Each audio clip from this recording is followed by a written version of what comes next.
बिस्मिल्लाहिर्रहमानिर्रहीम। Dear student, अस्सलामु अलैकुम। जैसा कि आप जानते हैं कि 10th क्लास मैथ के हम लेक्चर दे रहे हैं। लेक्चर नंबर 19 की तरफ चलेंगे। एक्सरसाइज 5.5 ये लास्ट एक्सरसाइज, क्वेश्चन नंबर 1 से लेकर 4 तक डिस्कस करेंगे। आज क्वेश्चन नंबर 1 से 4 तक जो हमारा टॉपिक्स हैं, ये 3 टॉपिक्स हैं: binary relation, domain of relation, range of relation. सबसे पहले हम बाइनरी रिलेशन की डेफिनेशन को डिस्कस करेंगे। If A and B are any two non empty sets, A और बी कोई भी दो सेट ले लें जो नॉन एम्प्टी सेट हो, देन सबसेट आर, सबसेट है ए क्रॉस बी का। जैसा कि आपके सामने मैंने लिखा, आर सबसेट है ए क्रॉस बी का। डियर स्टूडेंट, ये कैपिटल आर यहाँ बाइनरी रिलेशन को शो कर रहा है, और ए क्रॉस बी जैसा कि आपने पहले निकाला हुआ है, A cross B Cartesian product में रिलेशन बनाना सीख चुके हैं 5.4 में। ए क्रॉस बी के अंदर जितने भी ऑर्डर पेयर्स होते हैं वो तमाम के तमाम रिलेशन कहलाता है, वो बाइनरी रिलेशन कहलाएगा। इसलिए आर सबसेट है ए क्रॉस बी का। उसके बाद दूसरी डेफिनेशन है domain of relation. Order pairs के जितने भी फर्स्ट एलिमेंट हैं, तमाम के तमाम first element of order pairs जो होंगे वो डोमेन कहलाएगा। यानी ये याद रखिएगा, ऑर्डर पेयर का फर्स्ट एलिमेंट हमेशा एक्स होता है और उसी को डोमेन कहा जाता है। उसी के बाद range of relation, order pairs के जो सेकेंड एलिमेंट होंगे, जितने भी सेकेंड एलिमेंट होंगे, कोई भी ऑर्डर पेयर दिया जाएगा, कोई भी रिलेशन दिया जाएगा, उसके जो सेकेंड एलिमेंट होंगे वो रेंज कहलाएंगे। आइए डोमेन को DOM से शो करेंगे, रेंज को RN से शो भी करते हैं। तो आइए इसको क्वेश्चन नंबर 1 की तरफ चलते हैं और इसको सॉल्व करने की कोशिश करते हैं। क्वेश्चन नंबर 1 क्या है कि L क्रॉस M या M क्रॉस L फाइंड करें। फाइंड करने के बाद उसमें से दो बाइनरी रिलेशन फाइंड करें। पहली बात, हम L क्रॉस M, मैं पीछे आपको सिखा चुका हूं एक्सरसाइज 5.4 में। L की कीमत ABC और M की कीमत 3, 4 है। अब आप इसका रिलेशन बनाएंगे। पहले A को 3 के साथ, A को 4 के साथ, B को 3 के साथ, B को 4 के साथ, C को 3 के साथ, C को 4 के साथ। जब ये L क्रॉस M बन जाए, उसके बाद वो कहता है कि find any two binary relation. दो बाइनरी रिलेशन फाइंड करेंगे। पहला मैंने लिखा R1, R1 जो है वो फर्स्ट बाइनरी रिलेशन है, इसको फाइंड करेंगे। R1 का मतलब फर्स्ट बाइनरी रिलेशन होगा। इसमें कोई भी ऑर्डर पेयर्स आप उठा के रख सकते हैं अपनी मर्जी से। ये लाजमी नहीं है मैं ये उठा रहा हूं आप भी यही उठाएं, नहीं। मैंने कौन से पहले दो, पहला और दूसरा मैंने लिया है A3, A4। इसके अलावा भी आप कोई भी ले सकते हैं, आपकी मर्जी है।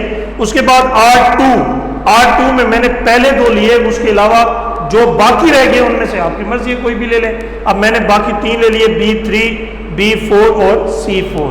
इसे कहते हैं टू बाइनरी रिलेशन फाइंड करने का तरीका। R1 को फर्स्ट बाइनरी रिलेशन बोलेंगे, R2 को सेकेंड बाइनरी रिलेशन बोलेंगे। और उठाना कहां से है? जो रिलेशन आप पहले बना चुके होंगे, L क्रॉस M है या M क्रॉस L है, उसमें से आप लेंगे। क्वेश्चन नंबर 2, ये भी इसी तरीके से है लेकिन इसमें थोड़ी सी चेंजिंग है, वो डिस्कस करना जरूरी है। सवाल दिया गया है कि Y क्रॉस Y फाइंड करें और इसमें से दो बाइनरी रिलेशन फाइंड करें, यानी R1 और R2।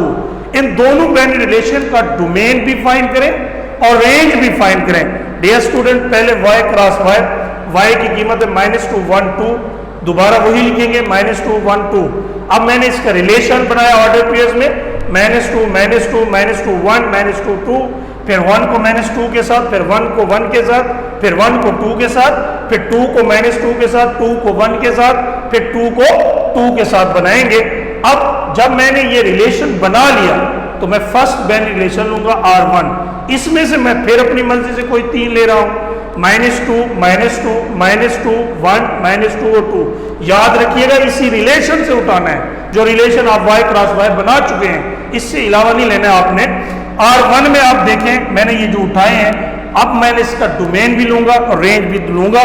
डोमेन की डेफिनेशन मैंने आपको समझाई थी कि ऑर्डर पेयर्स के फर्स्ट एलिमेंट कौन से हैं? -2, -2, -2। लेकिन आपको पता है सेट में रिपीटेड एलिमेंट नहीं लिखे जाते, तो मैंने -2 लिखा। रेंज क्या होता है? रिलेशन के ऑर्डर पेयर्स में सेकेंड एलिमेंट को कहा जाता है। तो यहाँ -2, 1 और 2 है, -2, 1 और 2 ये रेंज आ जाएगा। उसके बाद रिलेशन 2, ये R1 था, अब R2। पहले मैंने ये 3 उठाए थे, अब मैंने नीचे वाले उठाए हैं, 1 -2, 1 1 1 2। अब इसमें से भी वही प्रोसेस है, R2 में से भी आप डोमेन भी निकालेंगे, रेंज भी निकालेंगे, 1 1 1 ये डोमेन हो जाएगा। ये रिलेशन 2 को निकालने का तरीका सिखा रहा हूं, और रिलेशन 2 का रेंज क्या होगा, -2 1 2, -2 1 2 हो जाएगा। डियर स्टूडेंट, क्वेश्चन नंबर 3 में वो भी इसी तरीके से है, वहां 4 band relation R1 R2 R3 R4 यानी 4 फाइंड करने हैं। और याद रखिएगा, जो आप y क्रॉस y निकालें, a क्रॉस b निकालें, इसमें से ही आपने लेने हैं। और याद कीजिए, रिपीट नहीं करना। मसलन अगर आपने एक दफ़ा ले लिया है, उसे दोबारा नहीं लेना, दोबारा कोई और लेने हैं, और अपनी मर्जी से कोई भी ले सकते हैं, लेने इसी रिलेशन में से है। ये आपके सामने क्वेश्चन नंबर 3 था। अब आ जाएंगे क्वेश्चन नंबर 2 और 3 एक जैसे। क्वेश्चन नंबर 4 पे आ जाए। अब इसमें थोड़ी सी चेंजिंग है। वो कहते हैं m के 5 एलिमेंट्स हैं, number of elements of binary relation, binary relation के नंबर ऑफ एलिमेंट्स फाइंड करें।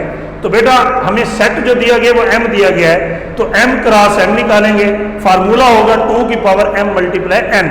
तो बेटा याद रखें, m की वैल्यू 5 है, क्योंकि एक दफा 5 दी गई, दोनों की वैल्यू 5 होगी। 5 क्रॉस 5, 5 को 5 से मल्टीप्लाई करें तो 2 की पावर 25।